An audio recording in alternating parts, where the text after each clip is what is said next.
Amerika'ya 30 kiloyla haykırdım. Halkımız devrim lazım. Onurumuz, umudumuz, adaletimiz, namusumuz. Onurumuz, umudumuz, adaletimiz, namusumuz.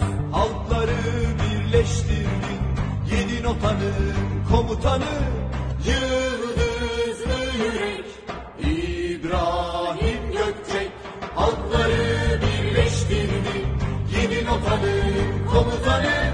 Yıldızlı yürek İbrahim Gökçek.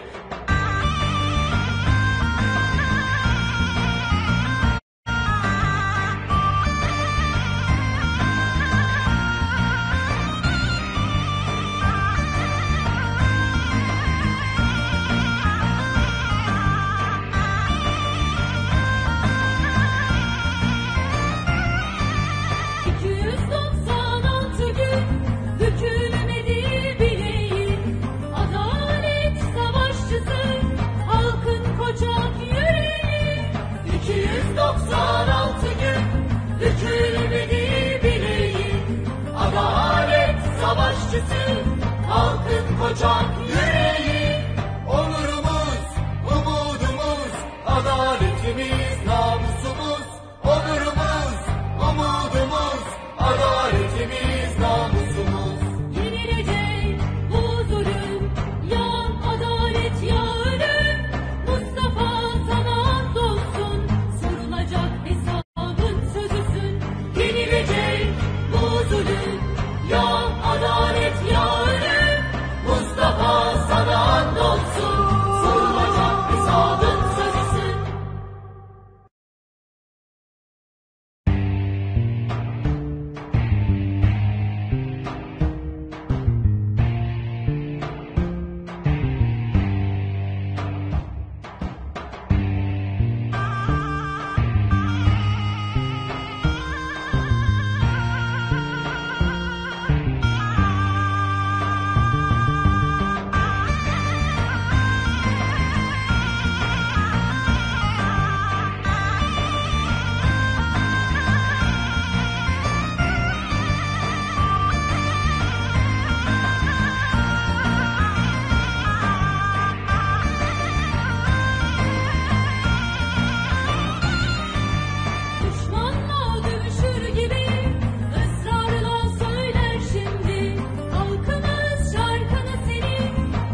Adaletimiz namusumuz, onurumuz, umudumuz.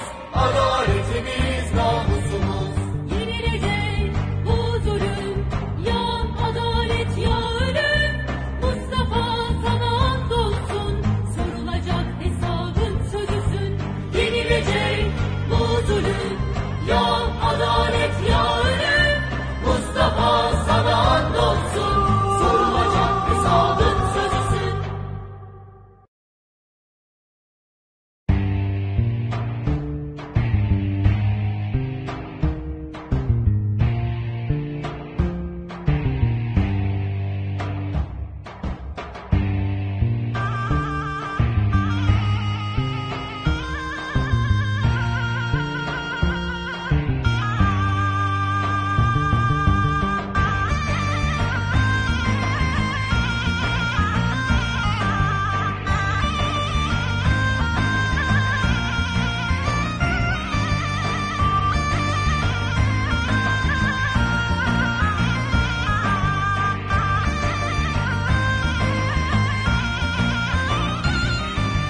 Düşmanla dövüşür gibi ısrarla söyler şimdi. Halkımız şarkını senin, zafer bizim sana söz senin. Düşmanla dövüşür gibi ısrarla söyler şimdi. Halkımız şarkını senin, zafer bizim sana söz senin. Onurumuz, umudumuz, adaletimiz namusumuz. Onurumuz, umudumuz, adaletimiz namusumuz. Ölümsüz şarkı oldun, yerin atanın komutanı. Elin sana andolsun, kuracağız özgür vatanı. Ölümsüz şarkı oldun, yerin otanın komutanı. Benim sana andolsun, kuracağız özgür vatanı.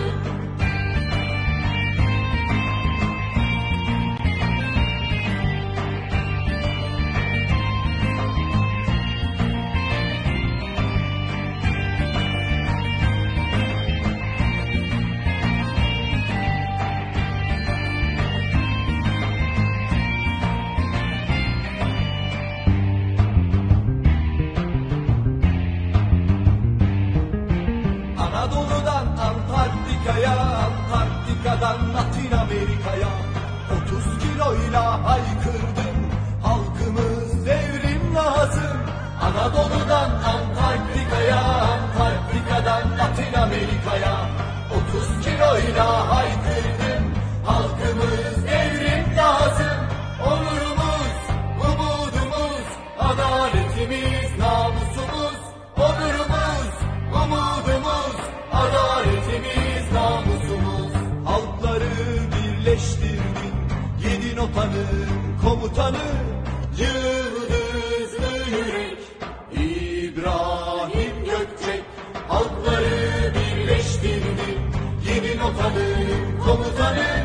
Yıldızlı yürek, İbrahim Gökçek.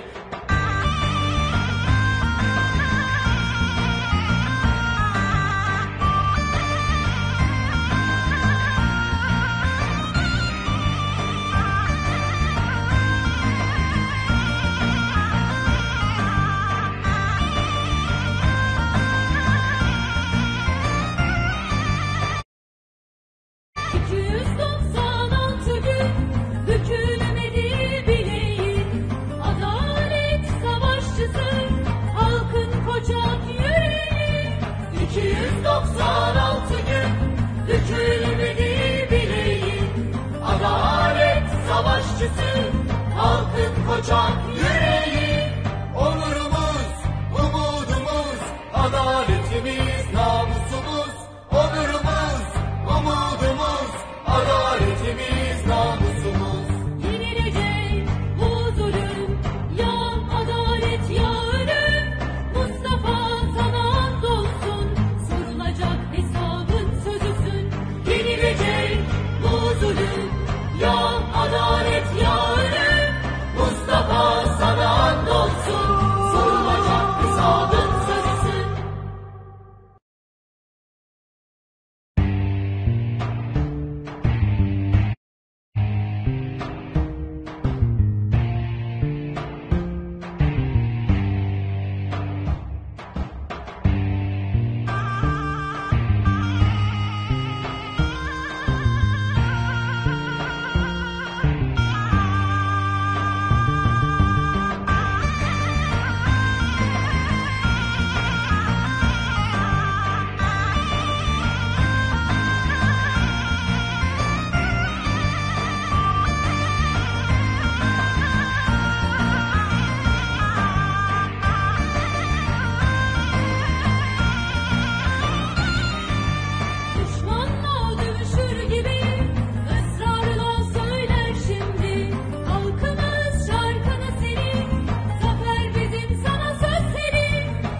Anadolu'dan Antarktika'ya, Antarktika'dan Latin Amerika'ya 30 kiloyla haykırdım, halkımız devrim lazım.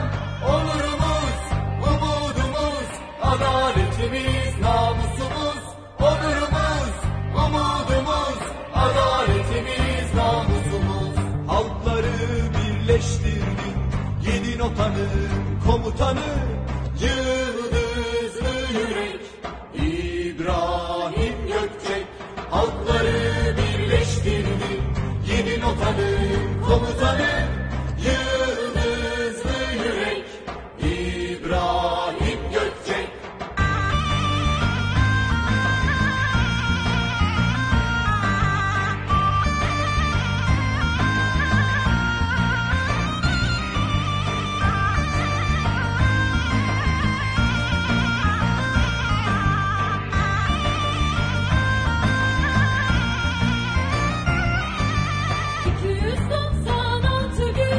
Bükülmedi bileğin, adalet savaşçısı, halkın koçak yüreği.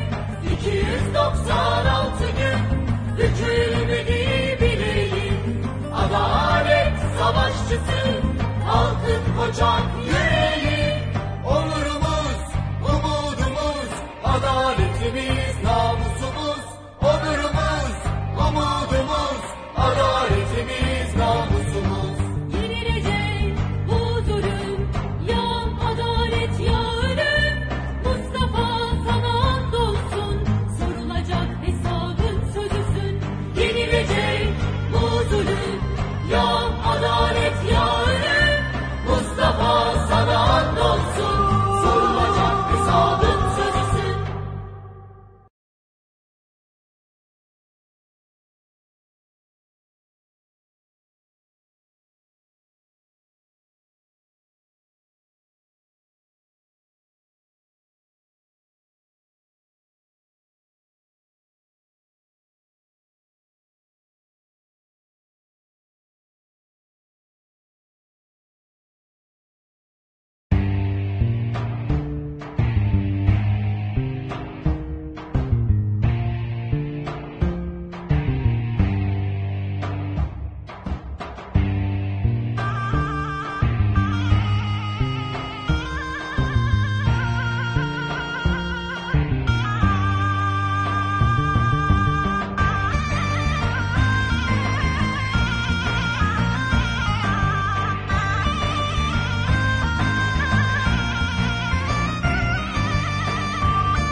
Düşmanla dövüşür gibi ısrarla söyler şimdi. Halkımız şarkını senin, zafer bizim sana söz senin.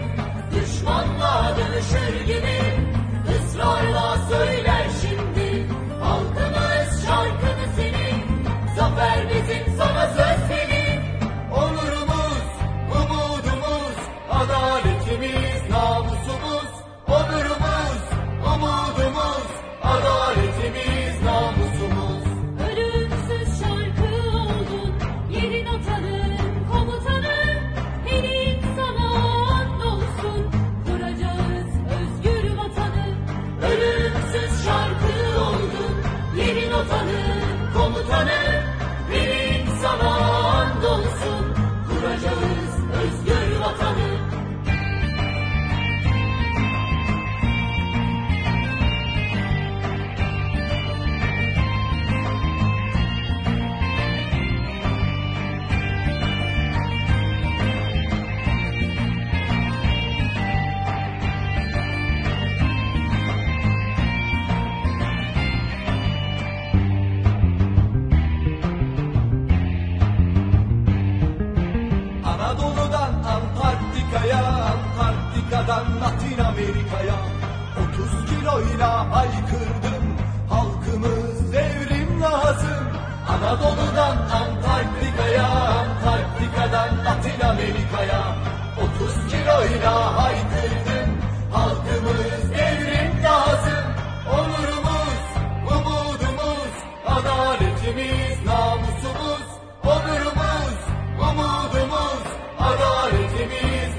Hello everybody, hello comrades, you are welcome to our international conference that we make like anti-imperialist front.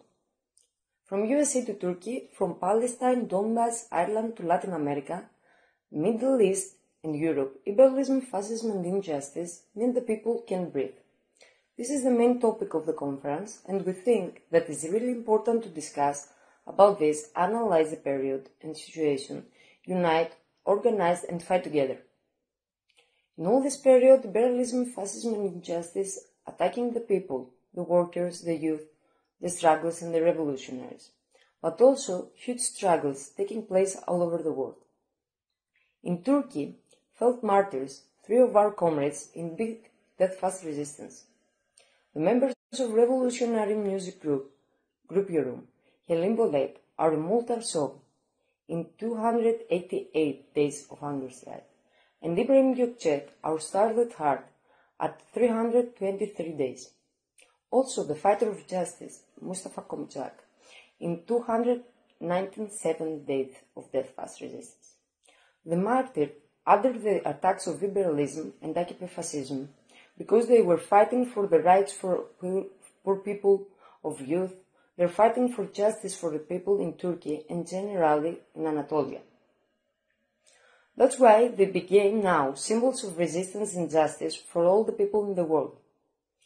The death-fast resistance is still continuing in Turkey. 4 of our comrades inside the prison still continue the death-fast hunger strike for justice. 2 members of People's Law Office, Ebrutin Tik, today 171 days, and Aytaç Ünsal, today 140 days, and revolutionary prisoners Didem Akman and Özgür Karakaya, 124 days of death fast. Together with them, we continue the struggle, shouting about their rightful demands: freedom to Group Yorum, freedom to people's lawyers, stop the injustice in political courts. The struggle for their demands must be accepted. The AKP fascism is afraid of the power of this struggle, because after the martyrdom in its place in the world, international solidarity was huge. Many people make many actions for their demands to extend the voice of death-fast resistance. On May 25, 2020, in Minneapolis, Minnesota, USA, an African-American man, George Floyd, was killed by strangulation by 4 police officers on the street, in broad daylight, in front of the eyes of a dozen passers-by, shortly before he was killed. Floyd was detained on suspicion of trying to pay with a counterfeit banknote in a nearby store. It is clear from the videos posted, similar cases of killings by police, we can say that this murder is racist, as a consequence of impunity and lack of justice for similar crimes committed. Yes, both the police officers and the representatives of other law enforcement agencies, and as well as by mass murders uphearts of racist and fascist ideas. This murder can be reduced to the actions of the individual police officer or a group of police officers or even the actions of the entire police department. The assassination of George Floyd is a product of the imperialist and capitalist system, which through all its components, courts, police, social system, health system, educational institutions, creates inequalities by stealing and insisting segregation on racial, social, and religious grounds, fascism and racism. This is particularly pronounced in the field of law enforcement, where police officers and military personnel go through ideological training, turning them into killing machines rather than law enforcement officers, much fewer defenders of human life and health. Racism and fascism have been part of the capitalist system since the inception. The initial, most during periods of the general crisis of liberalism and capitalism, and were used as a means of overcoming this crisis. By dividing peoples on racial, ethnic, national, and religious grounds, the imperialists and their lucky-spit peoples against each other, causing them thousands of sufferings and ultimately occupying and exposing their countries. Examples of this over the last 29 years can be found in Yugoslavia, Afghanistan, Iraq, Libya, Syria, Ukraine, and in every other country in the world where capitalists are in power. These tendencies also directly affect the people of countries' imperialist metropolises, such as the United States. In recent years, and especially since the coming of the power of the current President Donald Trump, there has been a significant increase in racist and fascist sentiment, with armed fascist gangs openly demonizing their ideas and uninhibited holding rallies organized and attracting new supporters. They also committing many crimes, including single and mass killings of people, mostly from African American people, Latin American communities, and people from different races, immigrant communities, but also from various religions and poor sections of the society. Added to all this, the non-punishment, justification, patronage, and even open encourage of police officers and other law enforcement officers, as well as supporters of fascism and racism, to commit their crimes. In all the more well-known cases of murders committed by openly racists, those who have been tried and investigated for their crimes, they were eventually inquiring. This has created and continues to the case injustice, which is then was held to the accumulation of anger and pain, both in the families and friends of the man and the woman killed by the police and fascist gangs in the society as a whole. We can say that the injustice accumulated over their years, as well as the inequalities caused by capitalism, which one became clear in the crisis caused by the coronavirus pandemic, led to today's mass protests in many USA cities and in the Minneapolis riots. It could be said that the murder of George Floyd was the last straw and in it the spark of the uprising. People's anger is commonly justified because when injustice is imposed as a norm, resistance to it is completely legitimately unjust. Meanwhile, USA President Donald Trump has begun threatening people protesting against racism and police impunity. Protests in many major US cities have been brutally attacked by the police, with footage circulated in the media and all social networks, showing the people being tortured in the streets. All of this happening not in a neo-colonial country, but in the United States, a country whose ruling class often criticizes and threatens currently that they are uncomfortable with the interest for using police violence against demonstrations, which in most cases are mercenaries who sold their soul and body to liberalism for 20 cents. A country that allows itself to teach the world lessons in democracy and human rights, declares a state of emergency and sends troops against the citizens. This once again shows to us the real face of the liberalism and their lackeys, hypocrites who will do anything if their interests are affected. Today, those who claim that they are not affected by racism and fascism, the inequalities and injustice created by the imperialist capitalist system, are either naive people who have completely lost any connections with their reality. Injustice affects us all to one degree or another, in one form or another. In every country in the world they are present today more than ever. This is even clearer during the continued crisis caused by the coronavirus pandemic. Therefore, the efforts of all people who call themselves progressive, leftist, socialist, Marxist, communist, etc., must be aimed and creating and united all the working class people, all oppressed against the common enemy, imperialism and its legs. Only by uniting our efforts, we can oppose our common enemy. Only people who are its victims can put an end to racism, fascism, imperialism and capitalism.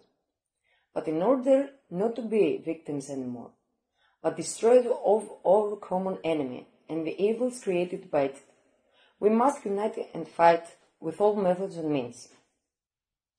In this last Corona conversation, in his last conversation with his relatives, our comrade, political prisoner, Mustafa Kochak, who martyred on the 297 days of death-fast resistance, still demanding justice, said, "I can't breathe." In these last moments, as he was pressed by the killer cops on the ground, George Floyd said, "I can't breathe." In Palestine, many people still murdering by State of Israel.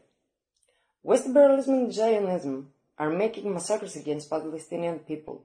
They imprison them and murder them because they are fighting for their freedom, and they give heroic struggle more than 70 years. Also, after the terror plan of USA and Trump about Jerusalem is the capital of Israel and recognize all the occupation of Israeli settlers, they're still killing people like Yad al-Halak. Against all plans of Zionism and liberalism, we are by the side of Palestinian people and their resistance until the victory.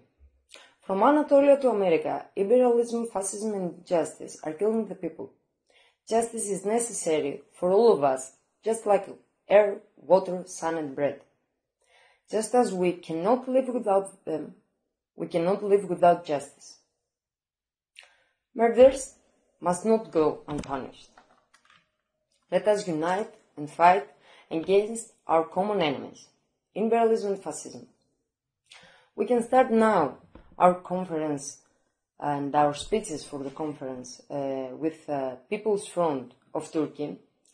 Comrade will speak about the death-fast resistance and the situation generally in Turkey.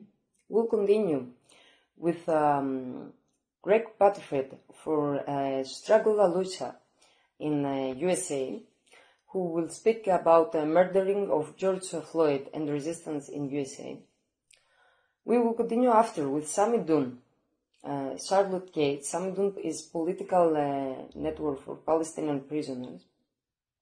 She will speak about international week campaign for George Ibrahim Abdallah, Ahmad Sadat and revolutionary prisoners, and generally for situation now in Palestine.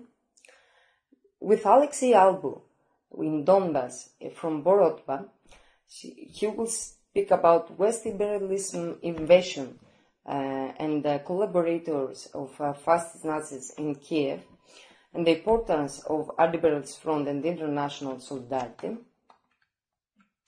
Ayşegül Çağatay, member from People's Law Office in Turkey, she will speak about death-fast resistance in Turkey and the imprisoned members of People's Law Office and generally their case. Now we can continue with People's Front of Turkey.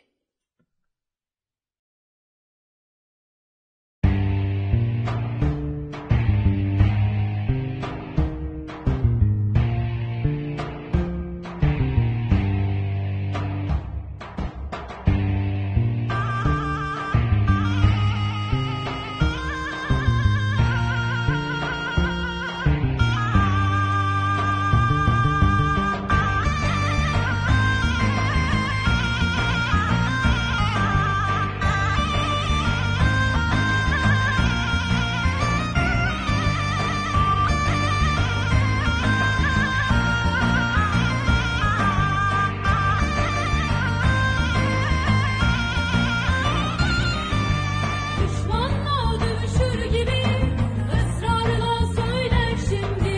Halkımız şarkını senin, zafer bizim sana söz senin. Düşmanla dövüşür gibi ısrarla söyler şimdi. Halkımız şarkı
Afrika'dan Latin Amerika'ya 30 kiloyla haykırdım.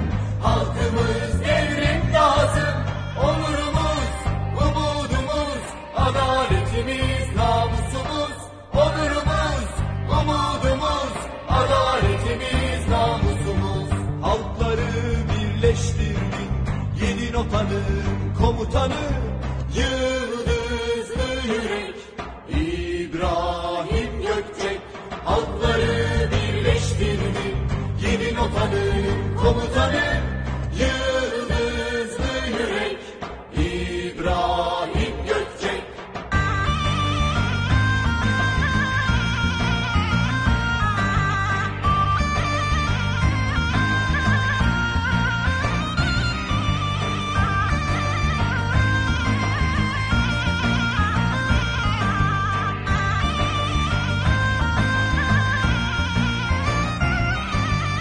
...296 gün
Thank you, comrades of the Anti-Imperialist Front, for inviting me to participate in this important event.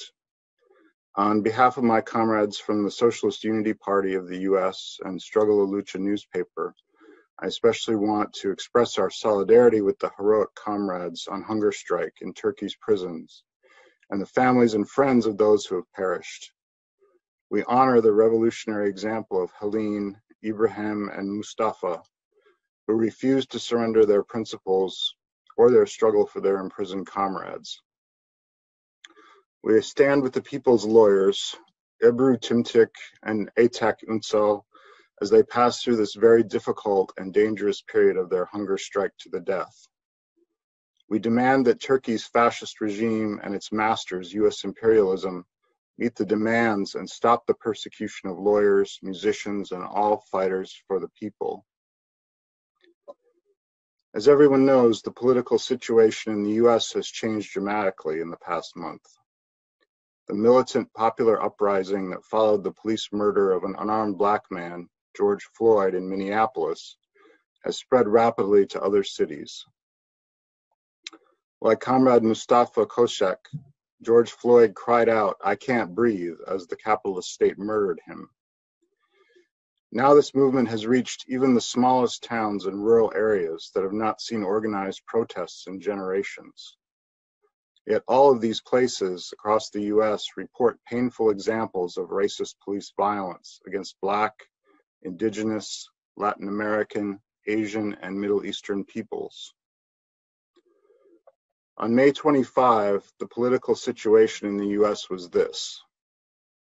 Trump, Wall Street, Republicans and Democrats alike were forcing people back to work in unsafe conditions amidst the COVID-19 pandemic, even as the number of U.S. deaths exceeded 100,000, and today it's closer to 120,000. But that same day, George Floyd was murdered. Just 1 week later, on June 1st, Trump was hiding in a bunker under the White House, illegally using military personnel to disperse protesters outside and threatening to declare martial law. It took only a week. For all its wealth, all its military power, for all its sanctions and military bases aimed at countries around the world, U.S. capitalist rule is that fragile. There's been enormous repression against the protesters by the capitalist state. Police use of tear gas and other chemical weapons has been documented in at least 98 cities. Protesters have been beaten, slammed, and shot. Both police and ununiformed fascists have driven vehicles into crowds of protesters. Across the U.S., the state forces have adopted tactics commonly used in Israel and Chile, of shooting projectiles into the eyes of protesters. In Buffalo, New York, a 75-year-old activist was slammed to the ground by a cop. His head injury was so severe that he can no longer walk. And last week, a member of an armed fascist group allied with the police shot a protester in Albuquerque, New Mexico.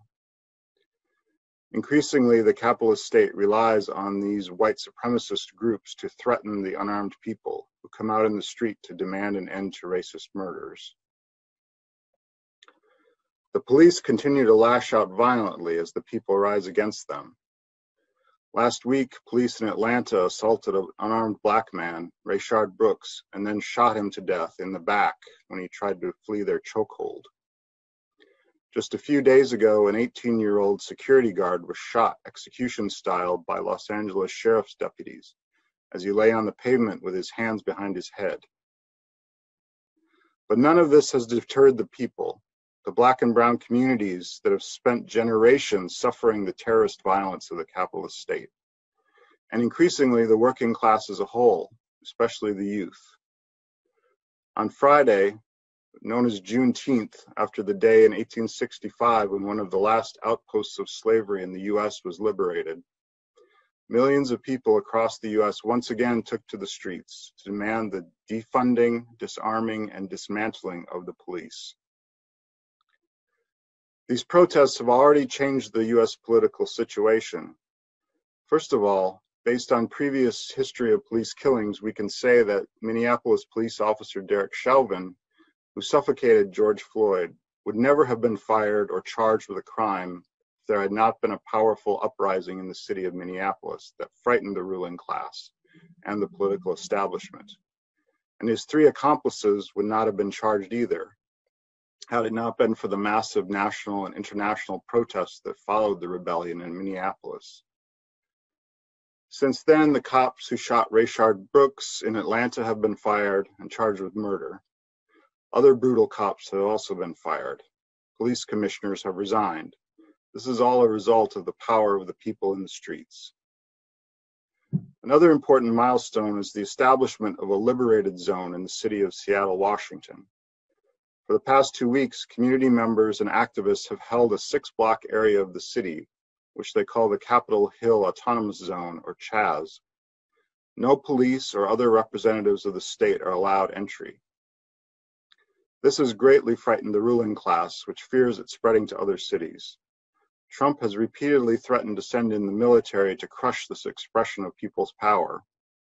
But so far, the strength of the movement and the growing divisions in the government and military have prevented them from taking action. The Pentagon generals have come to realize that the soldiers, who are mostly Black, Latino, and white workers, may well refuse their orders.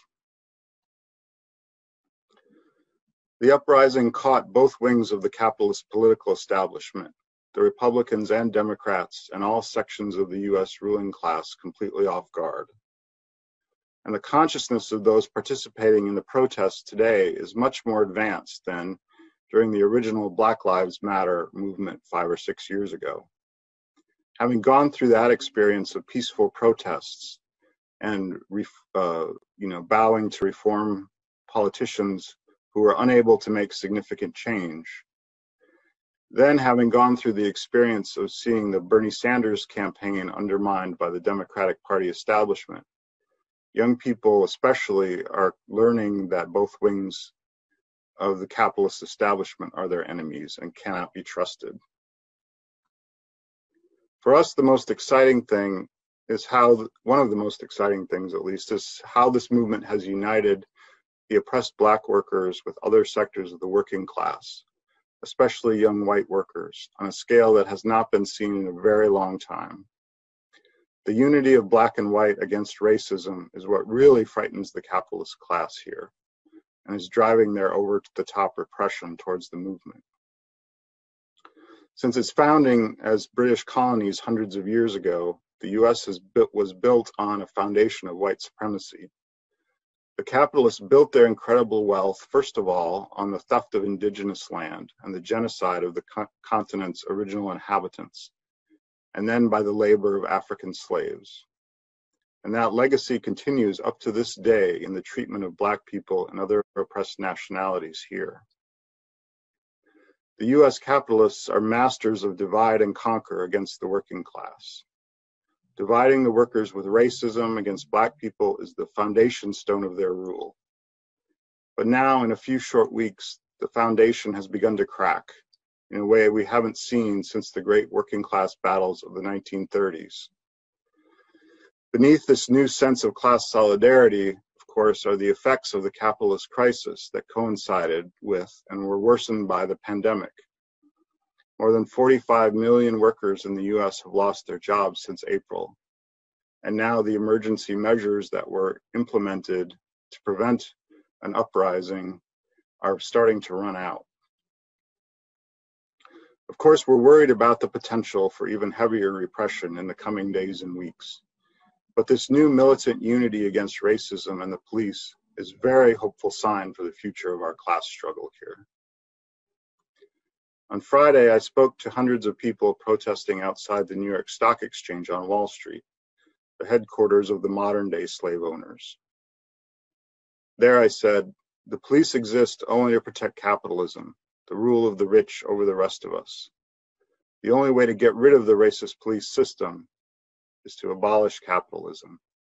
The only way to get there is to fight for socialism, for self-determination for the Black nation, for the workers and poor people to establish our own forms of government and self-defense. Our demands to defund, disarm, and dismantle the police are not the goal, but the first step. Thank you for your solidarity, comrades. Together we will win.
As we speak today, I want to begin by saluting the anti-imperialist front and all of the other struggles, movements, and organizers that are participating in today's call, that are participating in this action, and that continue to struggle against injustice, to fight against racism, colonialism, imperialism, and exploitation everywhere in the world, and who are coming together to build our collective movement.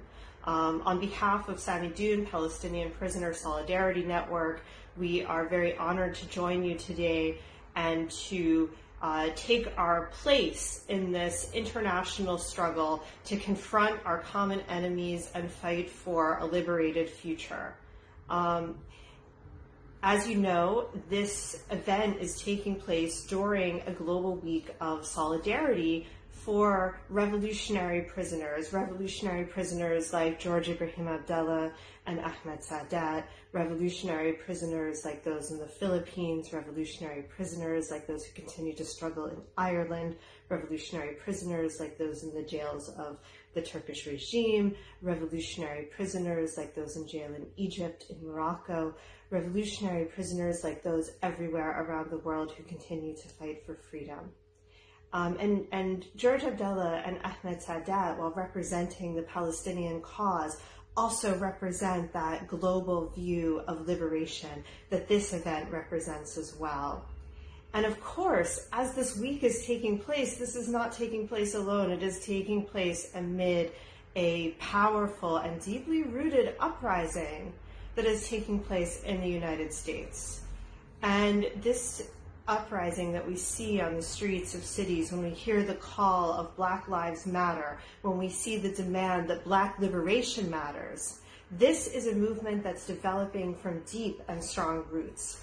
And on behalf of Sami Doon Palestinian Prisoner Solidarity Network, we expressed our strongest and deepest solidarity with the Black liberation movement, not only in response to the brutal videotaped police murder of George Floyd in front of the world, but we know that this murder is only the latest in a long string of Black lives and Black people whose labor has been exploited, whose lives have been stolen by a state and a system that is built on settler colonial genocide against Indigenous people, and another form of genocide, including forced transatlantic slave trade and ongoing exploitation and oppression against Black people, Black lives, and Black communities. And so as we are organizing today, this is happening amid an uprising on the streets that reflects an ongoing fight back against the same brutal forces of imperialism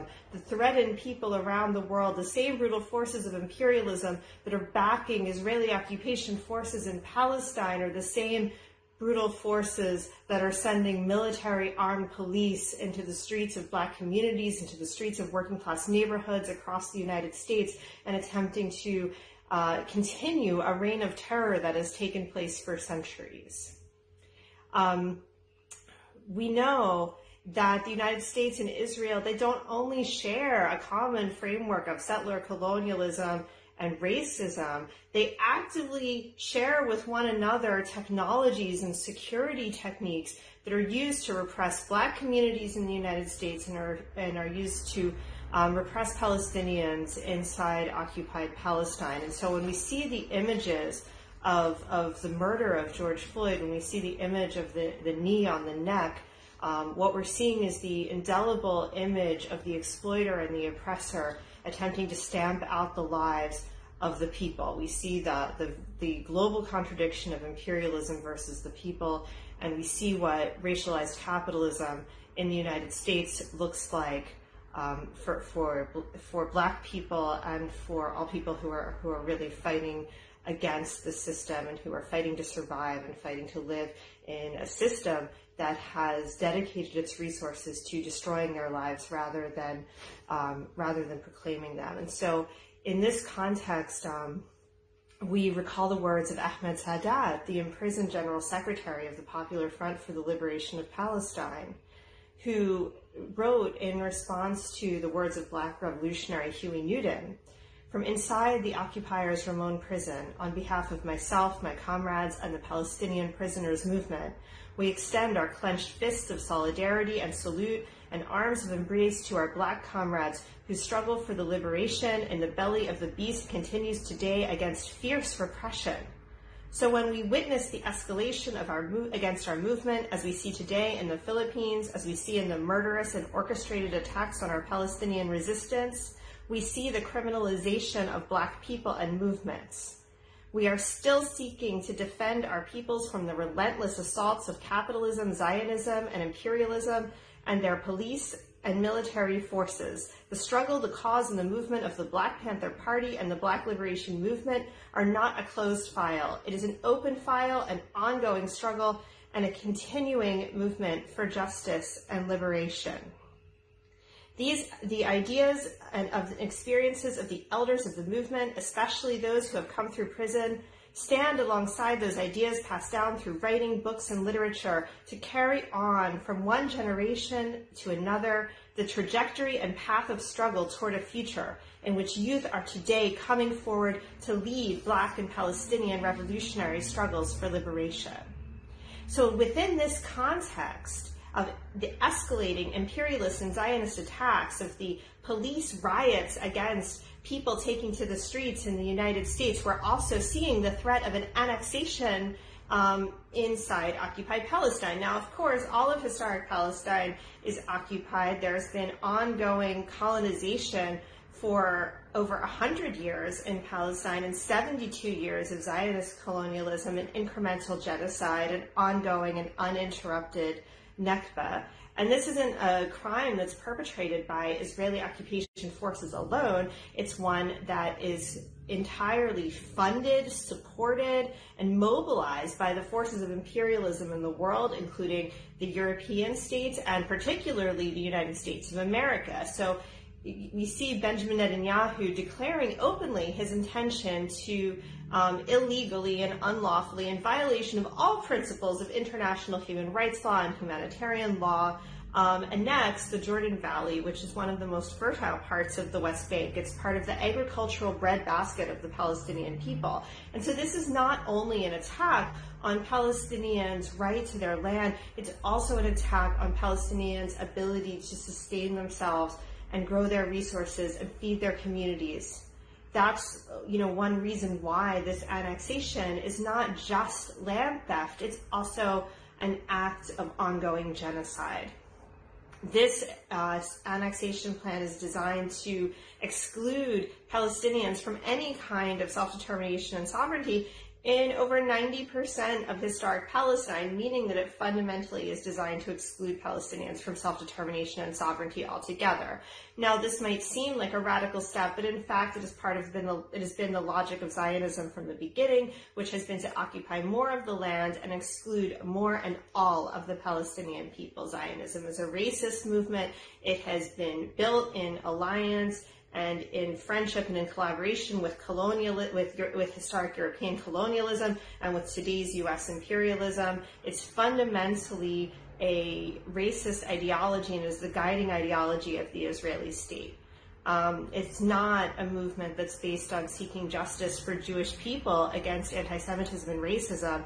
In reality, the Zionist movement is about the brutal colonization of Palestine, the division of the Arab world, and service to Western imperialism and colonialism in the region.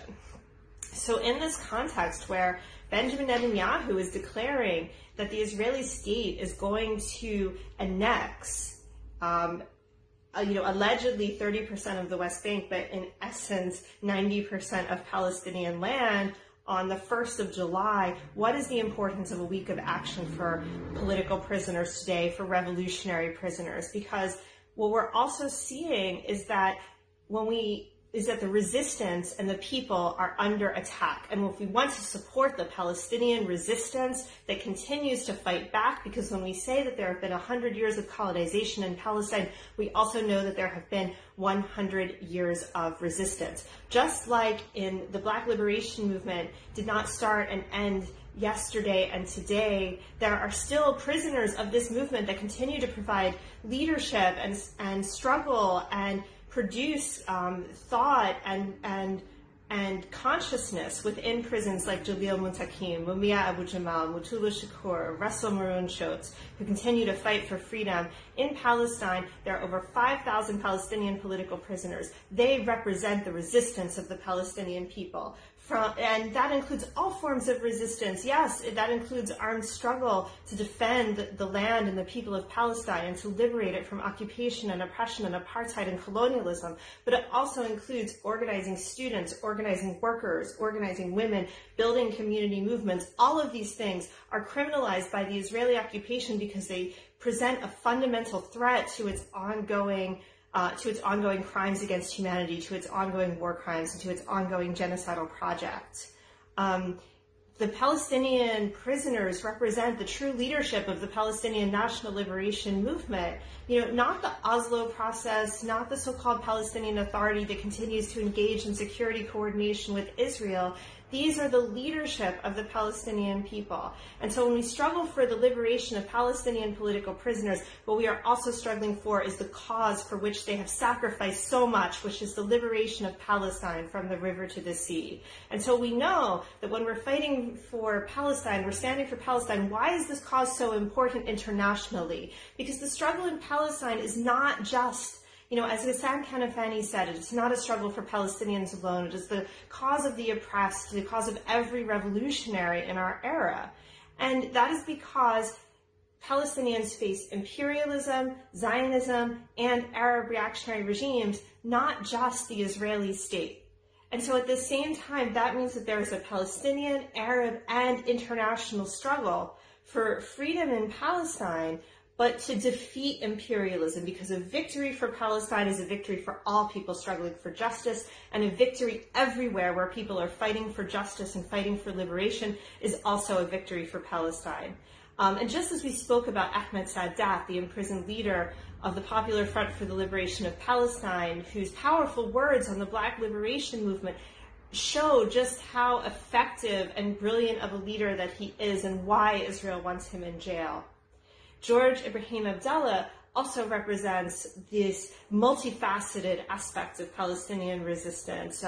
George Abdallah is a Lebanese Arab communist, a struggler for Palestine, who has been imprisoned in French jails for 35 years. And one reason why he continues to be imprisoned is because he refuses to give up his commitment to revolution. In fact, his commitment strengthens each year. And every single time that he speaks, he continues to express a revolutionary vision for the liberation of Palestine, a revolutionary vision of liberation for the entire region, and a revolutionary commitment of struggle to all prisoners who are fighting back against these same reactionary forces that continue to keep him in prison, to keep Sadat in prison, to keep 5,000 Palestinian political prisoners in prison inside Israeli jails, as well as Palestinian strugglers in the jails of the United States and other countries as well, and as well as Palestinian strugglers imprisoned in reactionary Arab regime jails as well, like in Saudi Arabia and Egypt and elsewhere. And we also know that just as the struggle for the liberation of Palestine is international, it's also an international struggle for the liberation of revolutionary prisoners. And so, of course, today we salute the lawyers in Turkey and all of the political prisoners who continue to fight back in the most horrendous of conditions, to keep up hunger strikes for hundreds of days, to continue to express their will to write articles, to compose music, and to express their vision for a liberated society. And we know that they continue to fight back and resist, and our collective struggle is more important than ever as we build ties across borders and across movements to demand the liberation of every single political prisoner in Turkey, in the Philippines, in the United States, in Palestine, and everywhere where prisoners are held by the forces of imperialism, racism, capitalism, colonialism, Zionism, and reactionary regimes. And so I want to conclude also once again by saluting all of those who are participating, thanking the Anti-Imperialist Front for organizing this movement, and saying that yes, imperialism means that the people cannot breathe. From Palestine to the United States to everywhere where people are struggling, people cannot breathe, but they are resisting and they are fighting to breathe. They are fighting like George Floyd fought until his last breath. They are fighting to breathe and to live and survive. And this includes the fight against the so-called annexation plan in Palestine, the fight against the continuing Nakba. On the 1st of July, people are organizing around the world, Palestinian communities, Palestinians inside occupied Palestine, supporters of Palestine, and people of conscience everywhere who want to take a stand against imperialism and Zionism and reaction are organizing protests in a day of rage in Ramallah, New York, Madrid, Toronto, Paris, Vancouver, Toulouse, Los Angeles, San Francisco, Gothenburg, and many other cities, and we encourage everyone watching this to join in that day of action, to mobilize together, to join with Sami Dune. You can visit our website at samidune.net. To join with Al-Auda, you can visit the website at al-auda.org, and to build this struggle for liberation, for collective solidarity, and for a future without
Здравствуйте, дорогие товарищи! Я приветствую вас от лица украинского объединения «Боротьба». И я очень благодарен за возможность рассказать о тех событиях, которые сегодня происходят в Украине, Донбассе, и поделиться о том, на какой стадии сегодня является расследование массового убийства, произошедшего в Одессе ровно 6 лет назад, 2 мая 2014 года. К большому сожалению, несмотря на то, что в Украине сменилась власть, и несмотря на то, что новый президент Владимир Зеленский пришел во власть на лозунгах окончания войны и расследования второмайской трагедии, ничего не было изменено во внутренней украинской политике. Как происходили обстрелы мирных поселков на Донбассе, так они и происходят. Как было саботировано расследование этой второмайской трагедии, массового убийства 2 мая, так до сих пор происходит саботаж расследования этого массового убийства.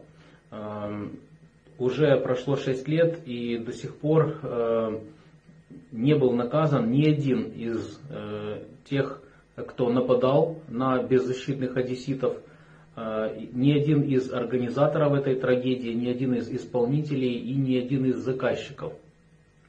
Однако я хотел бы подчеркнуть, что сразу же после убийства 2 мая, 9 мая 2014 года произошло аналогичное преступление новой украинской власти в городе Мариуполь на востоке Украины. Это Донбасс, Донецкая область,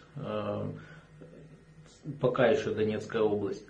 Надеюсь, в будущем это все-таки будет Донецкая Народная Республика.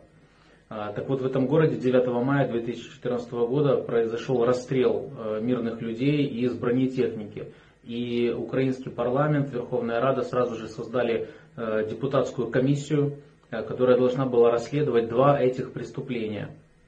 Однако, по словам председателя этой комиссии Антона Киссе, который являлся членом украинского парламента в тот момент, и если, точнее, исходя из отчета этой комиссии, мы можем сделать выводы, то есть там прямым текстом сказано, что расследование саботируется, и Министерство внутренних дел и Служба безопасности Украины не предоставляют никакой информации депутатам, что является нарушением украинского законодательства, так как в Украине депутат Верховного Совета, Верховной Рады, он имеет очень большие полномочия, и исполнительная ветвь власти обязана, то есть министерство, профильное ведомство обязаны предоставлять информацию по требованию народных депутатов. Однако этого сделано не было, и у народных депутатов никаких рычагов влияния на министра внутренних дел и на председателя службы безопасности тоже не было. Поэтому в отчете так прямо и указано, что власть не заинтересована в расследовании. Сейчас прошло уже 6 лет, и несмотря на то, что мы знаем, кто непосредственно убивал беззащитных одесситов, кто организовывал и какова роль украинской власти, мы знаем этих людей, эти многие личности установлены, но мы не можем не можем привлечь их к ответственности, что, конечно, очень плохо. Мы надеемся, что все-таки они не уйдут от наказания, потому что это преступление, которое не имеет срока давности. Несколько десятков человек были убиты, сожжены заживо, людей добивали, когда они выпрыгивали из горящего здания. Но трагедия 2 мая, она касается не только нас, одесситов и граждан Украины. Она должна служить примером всему миру, всему цивилизованному сообществу, потому что те зверства, которые творили украинские неонацисты, то же самое могут и будут творить неонацисты других стран. Просто при определенных обстоятельствах. И к таким обстоятельствам нужно готовиться. Самая большая ошибка движения антимайдан в Одессе и в Харькове — это была надежда на мирное решение политического конфликта, который уже был достаточно серьезный.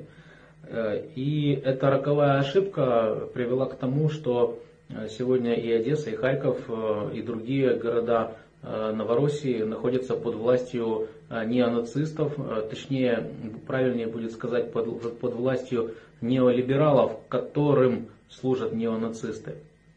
Потому что неонацисты, они являются просто цепными псами власть имущих и тех олигархов, которые сегодня реально управляют Украиной. Отвечая на ваш второй вопрос, я хотел бы рассказать немного о ситуации на Донбассе. Как уже было сказано ранее, несмотря на то, что новый украинский президент Владимир Зеленский обещал прекращение огня, огонь не прекращается ни на один день. Каждый день происходят обстрелы. Не бывает такой недели, чтобы с обеих сторон не было раненых. Не бывает такого месяца, чтобы не было убитых. Однако нужно сказать, что несмотря на продолжение боевых действий на линии соприкосновения, стороны не меняют свои дислокации.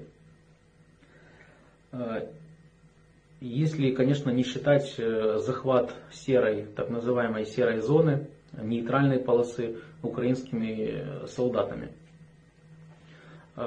Однако Минские соглашения все-таки это достаточно положительное явление, потому что благодаря Минским соглашениям новая власть в народных республиках сумела полностью восстановить работу всех государственных институтов, практически создав их с нуля заново.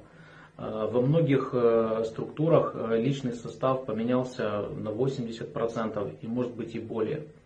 Однако, даже несмотря на активные боевые действия,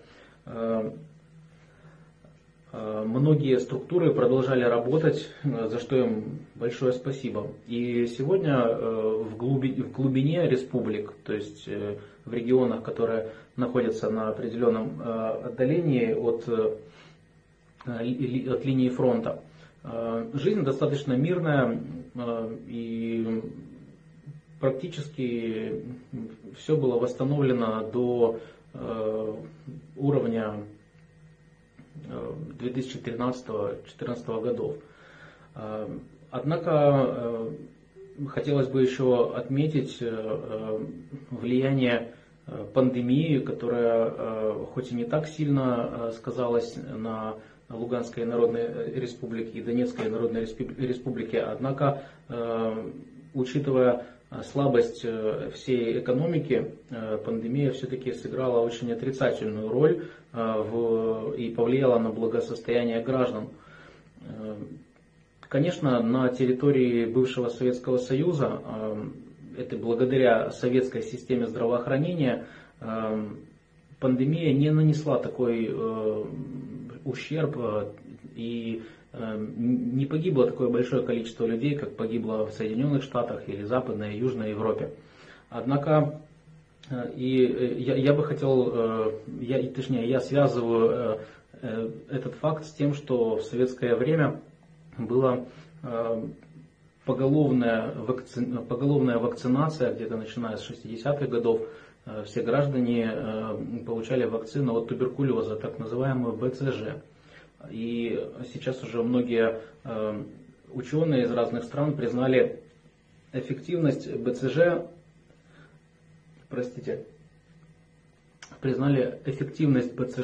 в борьбе с коронавирусной инфекцией. Так вот, возвращаясь к Луганской и Донецкой Народной Республике, нужно сказать, что карантинные меры, они тоже отрицательно повлияли на и без того слабую экономику. И до сих пор не открылись некоторые мелкие предприятия, закрыты кафе, закрыты увеселительные заведения, такие как, допустим, театры, музеи, цирк и так далее. Вот. Однако предприятия уже вернулись к своей обычной работе. Из таких острых и горящих тем, которые сегодня на слуху и которые сегодня обсуждает практически весь русскоговорящий сегмент интернета, это является забастовка в городе Антрацит, это забастовка шахтеров. Если я не ошибаюсь, она началась 7 июня, то есть в начале июня. Шахтеры опустились в шахту и отказались подниматься наверх до тех пор, пока их семьям не будет компенсирована заработная плата за последние 3 месяца. И вот буквально сегодня уже в эту ситуацию вмешался глава Луганской Народной Республики, пасечник, и удалось и дал поручение погасить задолженность рабочим и дал поручение правоохранительным органам, которые до этого вызывали шахтеров на допросы, дал поручение ни в коем случае не преследовать протестующих. Естественно, произошел определенный репутационный урон, потому что очень рьяные сотрудники правоохранительных органов начали допрашивать протестующих, начали приезжать к ним домой, вызывать на какие-то беседы и даже заблокировали работу нескольких информационных сайтов на территории Луганской Народной Республики. Однако это привело лишь к усилению внимания к этой проблеме, и после вмешательства главы Луганской Народной Республики пасечника эта проблема была решена. То есть сейчас уже шахтерам выплатили всю заработную плату, и я могу только поздравить шахтеров с их победой. Отвечая на ваш третий вопрос относительно товарищей, которые преследуются в Турции и которые объявили голодовку и принесли себя в жертву общей борьбе, я могу сказать только одно, что это, безусловно, героический поступок, на который способны только идейные люди, ставящие свою идею о лучшем мире, о справедливости выше собственной жизни. Безусловно, это является примером достойным уважения. Однако, вспоминая этих товарищей, которые отдали свои жизни в борьбе, и Хелин Бюлек, и Ибрагима Гёкчека, и Мустафу Кочака, становится очень жалко этих товарищей, потому что сегодня в мире очень обостряются противоречия из-за того, что кризис империалистической модели, он входит в стадию турбулентности. Мы видим, что коронавирусная инфекция обострила все противоречия, которые уже очень сильно накопились в обществе, в большом количестве накопились в обществе. И я думаю, что в ближайшие годы в мире начнутся огромные трансформации, на которые мы, как коммунисты, должны иметь определенное влияние. И, конечно, я очень сожалею, что таких идейных товарищей с нами не будет в этот момент. Но, с другой стороны, я понимаю, что тот пропагандистский эффект, который возник после их гибели, он тоже огромен. Потому что огромное количество людей просто увидели, насколько турецкая власть подло и бесчеловечно обращается со своими гражданами. С другой стороны, это очень сложная тема, которую многие товарищи из левого движения России и Украины критикуют такие формы и методы борьбы, а многие, то есть некоторые, наоборот, поддерживают. Однако, еще раз повторюсь, что это очень сложная тема, и есть определенные свои плюсы и минусы в таком отчаянном жесте. Я повторюсь, что я хотел бы видеть этих товарищей живыми, а не мертвыми.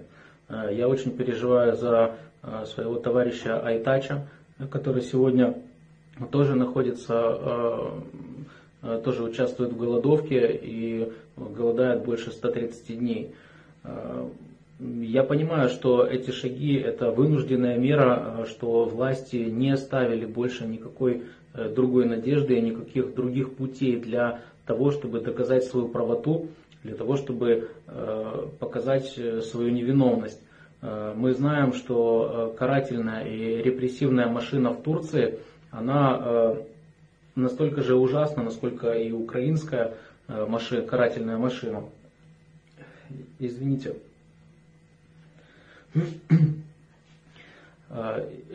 И, безусловно, такой шаг, это является очень сильным шагом, который требует огромных усилий, огромного, то есть очень мощной силы воли у человека. Но есть и другой взгляд на эту проблему, что те люди, которые сегодня находятся у власти, такие как Эрдоган, они будут только рады, если революционеры будут сами умирать. И это является тоже определенным фактом, с которым нельзя поспорить. Многие левые в России, в Украине, видя, что происходит, допустим, в украинском обществе, как фашисты убивали людей 2 мая в Одессе, как фашисты убивали мирных людей на Донбассе, как они закапывали живьем ополченцев и другие преступления. То есть левые видели это все, они показывали друг другу, они делились этим, что посмотрите, насколько это плохо, насколько это ужасно. Но дальше должен быть какой-то определенный следующий шаг. А следующего шага не последовало. Точнее, в большинстве случаев не последовало. Конечно, многие люди все бросали, ехали на Донбасс, вступали в ополчение для того, чтобы с оружием в руках отстаивать, бороться с фашизмом и отстаивать эту территорию, для того, чтобы фашистские каратели не смогли сюда ступить. Я это говорю, провожу эту аналогию с турецким обществом, что многие люди, конечно, видят самопожертвование товарищей. Они видят, что многие товарищи отдают жизнь в этой борьбе. Но дальше должен следовать еще один шаг. И для того, чтобы этот шаг был сделан, уже коммунисты, уже революционные организации должны включаться в работу по организации этих людей. Если такие структуры будут успешны, если они смогут вовлечь большое количество людей в революционную деятельность, безусловно, жертва товарищей из групп Юрум и People's Front, она не будет напрасна. Она приведет к определенным результатам и определенным успехам. Поэтому я хотел бы пожелать прежде всего победы тем товарищам, которые сегодня участвуют в голодовке, побольше сил, терпения и крепкого здоровья. Это первое. Второе, я хотел бы пожелать успехов тем революционерам, которые сегодня находятся на свободе и которые ведут борьбу в очень жестоких, тяжелых условиях, которые сегодня сложились в Турции. Мы прекрасно знаем, насколько вам тяжело. Мы тоже столкнулись с похожей ситуацией на Украине. И мы прекрасно представляем, в каком положении вы находитесь. И тоже я хотел бы от имени всей организации «Борьба» пожелать вам успехов, сил в борьбе.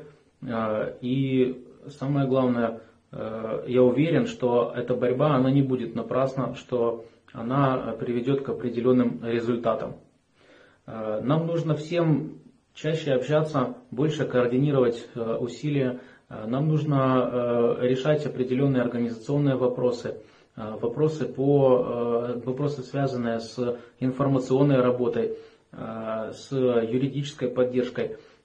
И для этого нам нужны координационные структуры. Я рад, что мы познакомились с такими товарищами, как антиимпериалистический фронт, и вошли в эту структуру, потому что мы можем меняться информацией и поддерживать друг друга с товарищами из других разных стран, у которых такие же идеи.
Merhabalar, ben Avukat Ayşegül Çağatay. Türkiye'de bulunan Halkın Hukuk Bürosu'nda avukatlık yapıyorum. Öncelikle tüm katılımcıları burada yaşanılan direnişin, ölüm oruculuk direnişinin coşkusuyla, sıcaklığıyla, yakıcılığıyla selamlıyorum. Hepinizin bildiği üzere emperyalizm tüm dünyada çok ciddi bir kriz içerisinde ve çözümü olmayan bir kriz bu. Bu krizi çözebilmek adına emperyalizm halklar üzerindeki baskıyı gün geçtikçe artırıyor ve baskı aracı olarak da yasaları kullanıyor. Çıkarılan yasalar toplum üzerinde sistematik bir adaletsizliğe yol açıyor ve faşizm bu meşruluk zeminini yasalarla sağlamaya çalıştığı meşruluk zeminini gün geçtikçe kaybediyor. Halklar gözünde de kaybediyor. Amerika'da, Avrupa'da, dünyanın pek çok yerinde bu süreç benzer işliyor. Çoğu zaman fiili olarak yaratılan hukuksuzluklar yasalarla meşru, yasal, hukuksal bir zemine dayandırılmaya çalışılıyor. Dolayısıyla artan adaletsizliğin, faşizmin ve emperyalizmin yaşadığı sorunlardan ve halklara dönük yaptığı saldırılardan bağımsız bir yanı yok. Bugün dünyada adaletsizliğe karşı direnmek aynı zamanda bu çürümüş düzene karşı çıkmak anlamına geliyor. Amerika'da yaşanan George Floyd'un katledilmesi olayı adaletsizliğin net bir şekilde ortaya çıkmasına yol açtı aslında. Pek çok kentte insanlar yaşadıkları adaletsizlikleri düşünerek sokaklara döküldüler. Bugün adalet kelimesi artık emperyalizmin korkulu rüyası haline gelmiş durumda. Çünkü yarattığı sistemin çürümüşlüğünü ve bu çürümüşlüğün sonucunda kendinin yok oluşunun yaklaştığını biliyor. Bu nedenle bugün ülkemizde, Türkiye'de ve dünyada adalet istemek suç haline getirilmeye çalışılıyor. Adalet istediği için insanlar katlediliyor, mahkemelere çıkarılıp yıllarca tutsak ediliyorlar. Ülkemizde halkın avukatları olarak bizler de en temel anlamda halkımız için adalet istedik. Çevre katliamlarına karşı adalet istedik. Faili meçhul, aslında faili belli olan cinayetlere karşı adalet istedik. Polisin katlettiği Berkin Elvan için, evinde yine polis tarafından katledilen Dilek Doğan için, uyuşturucu çeteleri tarafından katledilen Hasan Ferit Gedik için bir ceza istiyoruz kampanyaları yaptık. Onların failleri için bir ceza istiyoruz dedik. Katilleri cezalandırılsın dedik ve bu nedenle tutsak edildik. Hepiniz duymuşsunuzdur. Ülkemizde Soma diye bir yerde 300 madenci toprağın altında can verdi. Biz onlar için adalet istedik. Ve hakkımızda yürütülen hukuksuz yargılama sonucunda 18 avukat hakkında 159 yıla varan cezalar verildi. Bu cezalar çok hızlı bir şekilde verildi. Yani biz bir sene boyunca hakim karşısına çıkarılmayı bekledik. Hakim karşısına çıkarılmadan bir sene bekledik. Ardından yürütülen yargılama sürecinde 6 ay gibi kısa bir sürede 18 avukat hakkında 159 yıl hapis cezası verildi. Hem de gizli tanık beyanlarına, itirafçı tanık beyanlarına dayanılarak verildi. Somut bir delil olmadan, yaptığımız fiillerden değil. Hani diyoruz ya biz, adalet istediğimiz için bu cezalar bize verildi. Bize şunu demediler, siz şu dosyada adalet istediğiniz için biz bunu verdik vesaire demediler. Çok daha saçma, çok daha gerekçesiz, dayanaksız argümanlar öne sürerek hakkımızda cezalar verdiler.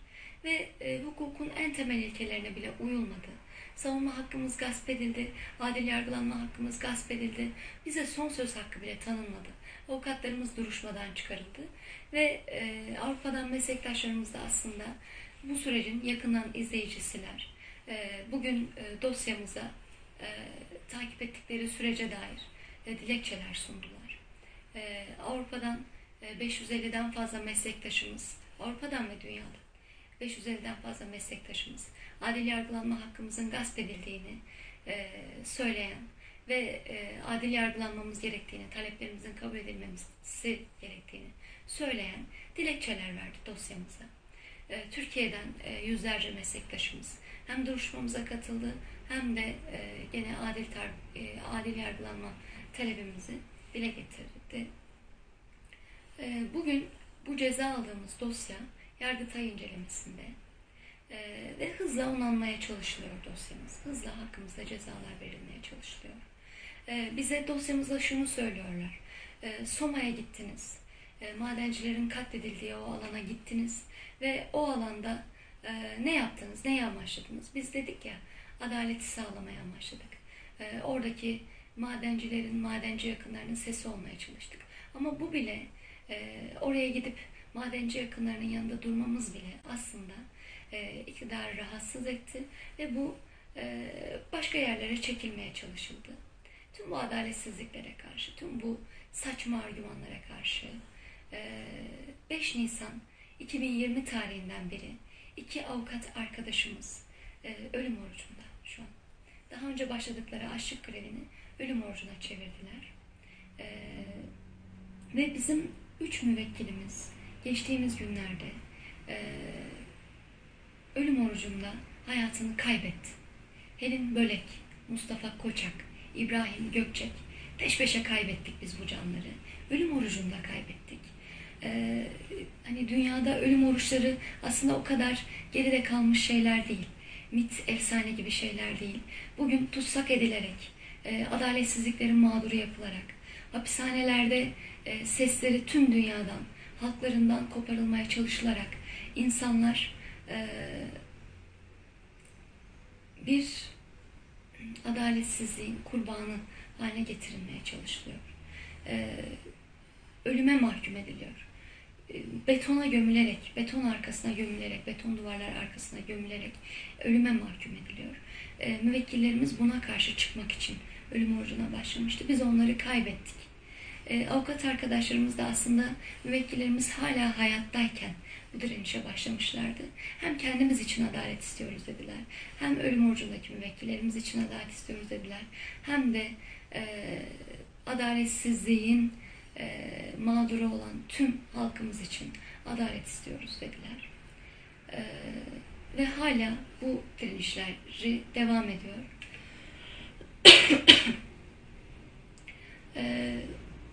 Ve bu direniş, diyorum ya, tüm dünyadan ve ülkemizden pek çok yerden çok ciddi destek buldu, çok ciddi ses getirdi. 11.000 imza toplandı. 2200 hukukçu bu adaletsizliklere son verilmesi için imza verdi. 15 Haziran 2020 tarihinde Türkiye'nin 20 farklı ilinde 19 farklı baro başkanı avukatlarla birlikte, meslektaşlarımız ve halkımızla birlikte eş zamanlı olarak basın açıklamaları yaptılar. Bugün ülkemizde barolara yapılan, avukatlık mesleğine yapılan saldırılara karşı 30'dan fazla baro başkanı Ankara'ya yürüyor. 80 baro başkanı açıklama yaptı. Adaletsizliklerinizi kabul etmiyoruz. Bizleri teslim alma çabalarınızı kabul etmiyoruz, boyun eğmiyoruz diye. Yani tüm dünyada aslında irili ufaklı direnişler gerçekleşiyor. Biz tüm aslında dostlarımızı bu direnişlere kendi bulundukları yerden katılmalarını, destek olmalarını diliyoruz, istiyoruz. Çünkü adaletsizliğe karşı birlikte olmazsak bu adaletsizliğin kurbanı oluruz. Bunu biliyoruz. Biz kurban değiliz. Bunu kabul etmiyoruz. Direnişimizle aslında tarihe bir not düşüyoruz. Diyoruz ki hani tarih bizlerin 159 yılla varan cezalar verenleri mahkum edecektir. Tarih bizi beraat ettirecektir. Halklar bizi beraat ettirecektir diyoruz.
Merhabalar, bugün Anti-Emperyalist Cephe'nin düzenlemiş olduğu uluslararası konferansa halk cephesi olarak katılıyoruz. Konferansa katılan tüm enternasyonalist oluşumları ve katılımcıları selamlarken halkımıza, izleyicilere de buradan selamlarımızı gönderiyoruz.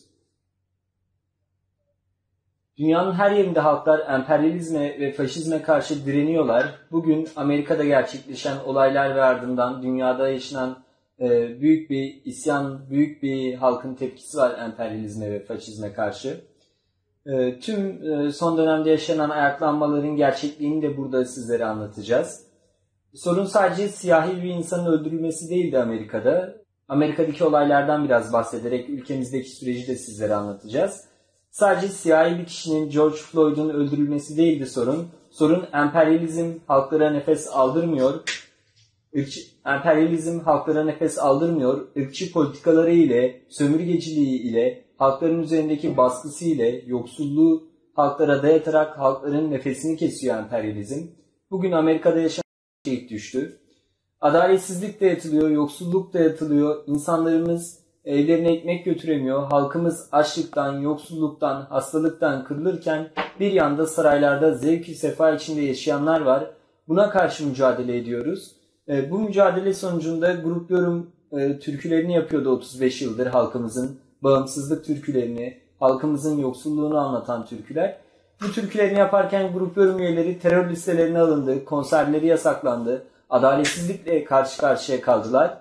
17 Mayıs tarihinde başlatmış oldukları açlık grevine Helin Bölek 3 Nisan tarihinde 288. gününde yoldaşımız şehit düştü. İbrahim Gökçek de 7 Mayıs tarihinde şehit düştü.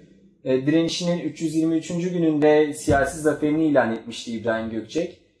Grup Yorum bu direnişiyle tüm dünya halklarını birleştirdi. Tüm dünya Grup Yorum'u duydu. Tüm dünya direnişimizi duydu. Ülkemizde var olan bir adaletsizliği duydu. Bugün nasıl ki Amerika'daki ayaklanmayı, Amerika halkının emperyalizme karşı direnişini duydularsa Grup Yorum da bu şekilde duydular. Çünkü bedenlerinden başka ortaya koyacak bir şeyleri yoktu.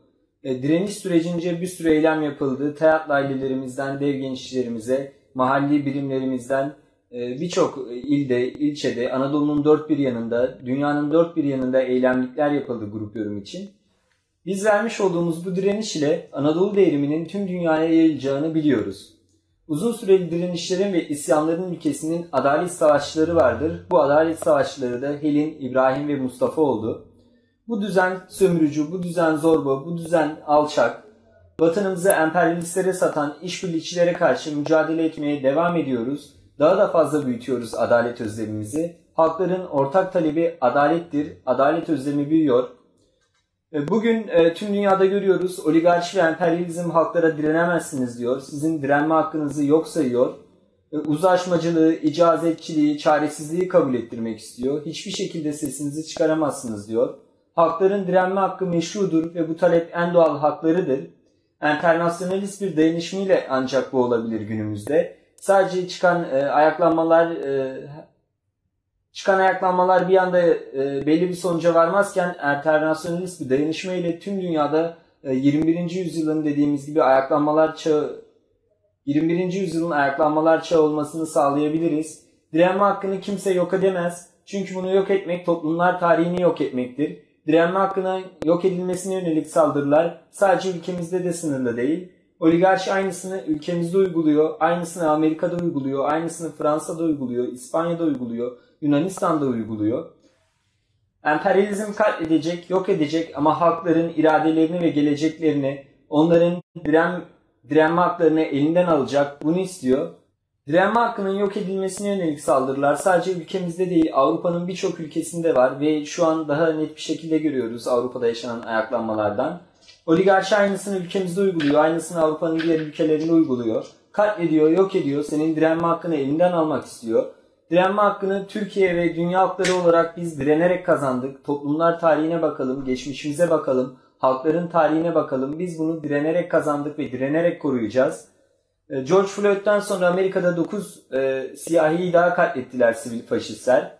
Kapitalizm kriz halinde halkların nefesini kesmek istiyor. Halkların nefesini her gün kesiyor da zaten. İşsizlikle kesiyor, yoksullukla kesiyor, ırkçılıkla kesiyor, faşizmle kesiyor. Biraz daha her gün biraz daha artıyor bu kesmesi. Amerikan halkının topyekün ayaklanması kapitalizme olan öfkesinin dışa vurumudur. Sadece George Floyd'un katledilmesi değildir.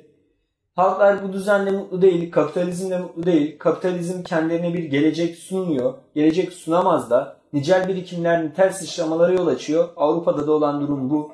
Ülkemizdeki direniş de bundan ayrı değil. Ülkemizde de direnişimiz devam ediyor. Kapitalizmin son umudu terördür. Ülkemize de terörle saldırıyor. Avukatlarımızı bugün terör listelerine alıyor. Soma'da madenciler için avukatlık yapmayın diyor.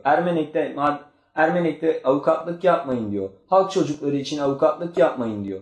Yalan söyleyin, parayla gidin başkalarının avukatlığını yapın diyor. Ama buna karşı Ebru Timtik ve Aytaç Ünsal halkın avukatlığını yapmak için bugün ölüm orucu direnişindeler. Özgür Tutsaklar, Özgür Karakaya ve Didem Akman adalet talebiyle ölüm orucu direnişindeler. Yani Avrupa'da olan adalet talebi ülkemizde Özgür Karakaya ile Didem Akman'la, Ebru Timtik'le, Aytaç Ünsal'la nefes buluyor. Ülkemizde kesilmek istenen sese dur diyelim diyor Özgür Karakaya, Didem Akman ve ölüm orucu direnişçilerimiz. Heli'nin, İbrahim'in, Mustafa'nın bıraktığı bayrağı taşıyorlar. Ülkemizdeki direniş daha da büyüyor, daha da yayılıyor. Bugün Avrupa'nın tüm barolarında, Avrupa'nın tüm her yerinde ölüm orucu direnişi konuşuluyor. Amerika'dan Türkiye'ye yükselen faşizm nefessiz kalan dünya halklarıdır.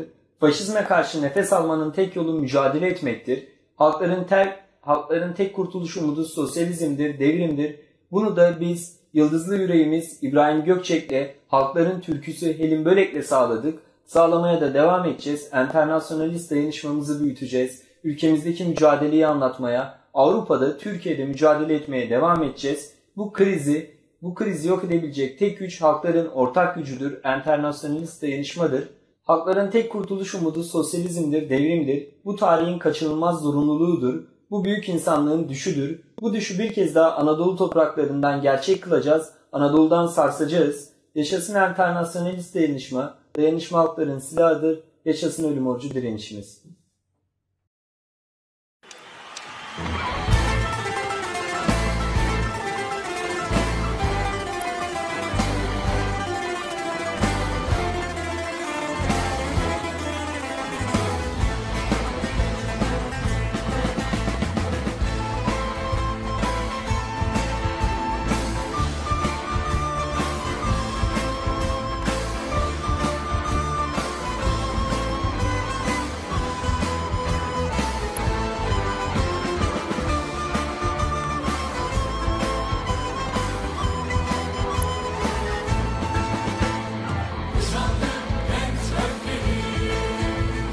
Taşların kucaklarımızda, bizlere öğrettiğin kavgamız büyüyor omuzlarımızda, büyüyor. Bizlere öğrettiğin kavgamız büyüyor omuzlarımızda. Alnındaki kurşun yarası, sönmeyen bir ateşin değil. Büyüyor inatçı kavgamızda, büyüyor. Sarıyor halkın yüreğini, sarıyor. Büyüyor inatçı kavgamızda, büyüyor. Sarıyor halkın yüreğini. Zapt ettiğimiz alanlara sesini taşıyacağız. Kanımızla yazıyoruz tarihin, haklıyız kazanacağız. Haklıyız, kanımızla yazıyoruz tarihin, haklıyız kazanacağız. Hasretin o mülküne savaşarak varacağız. Silahımız söyleyecek son sözü, haklıyız kazanacağız. Haklıyız, silahımız söyleyecek son sözü, haklıyız kazanacağız.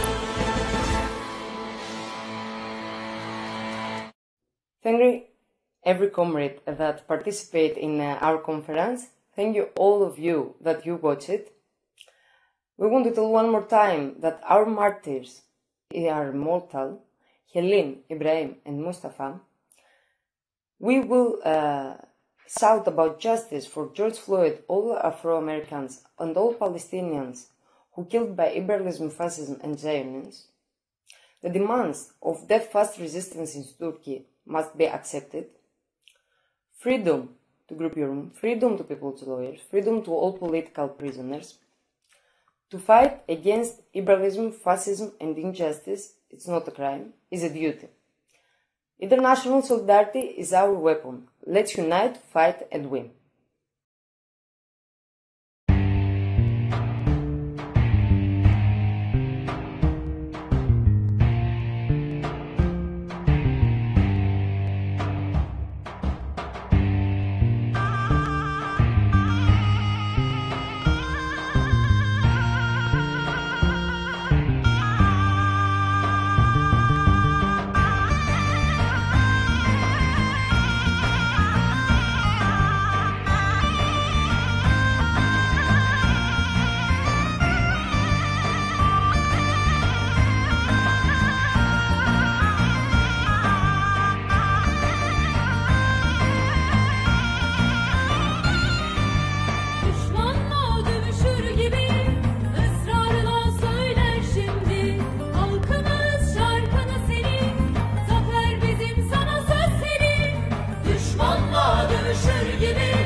Antarktika'dan Latin Amerika'ya 30 kiloyla haykırdım.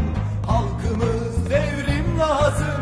Anadolu'dan Antarktika'ya, Antarktika'dan Latin Amerika'ya 30 kiloyla haykırdım. Halkımız devrim lazım. Onurumuz, umudumuz, adaletimiz, namusumuz. Onurumuz, umudumuz, adaletimiz, namusumuz. Halkları birleştirdin, 7 notanın komutanı. Yıldızlı yürek, İbrahim Gökçek. Halkları birleştirdin, 7 notanın komutanı. Yıldızlı yürek, İbrahim Gökçek.